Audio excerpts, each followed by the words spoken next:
कई साल हो गए थे, पर उस छोटे से गांव की जिंदगी फिर कभी पहले जैसी न रही। एक दिन अचानक किसी घर से जोर से चिल्लाहट फूटी, बचाओ बचाओ, और पूरा गांव दहशत में गूंज उठा।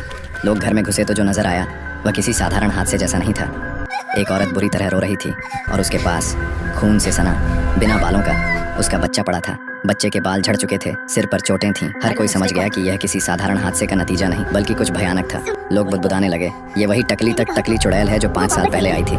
सभी घबरा गए और बोले, अब क्या होगा? वही चुड़ैल तो फिर वापस आ गई। अब इस गांव का क्या होगा? गांव में फिर चर्चा छिड़ गई, चुड़ैल को कैसे रोका जाए। पंचायत बुलाई गई। रात होने से पहले ही हर परिवार ने कस्में खाई कि अब कोई भी बच्चा शाम को अकेला नहीं छोड़ेगा।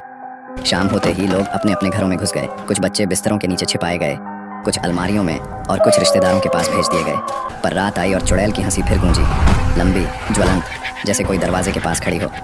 हर शाम वह हंसती, उसके हाथ में एक धारदार हंसिया होता जिस पर अभी अभी का खून सना होता। वही चुड़ैल पूरे गांव घूमती और हर घर का दरवाज़ा खटखटाती। लोग अंदर से कांपते डरते हैं जो घर का दरवाज़ा खोलते। उस घर के बच्चे को वह उठा ले जाती, उसका खून पी लेती और उसके शरीर के सारे बाल नोच लेती। लोग देखते ही रह जाते, न वह बोल पाते न कुछ कर पाते। डर गांव के हर कोने में फैल गया था।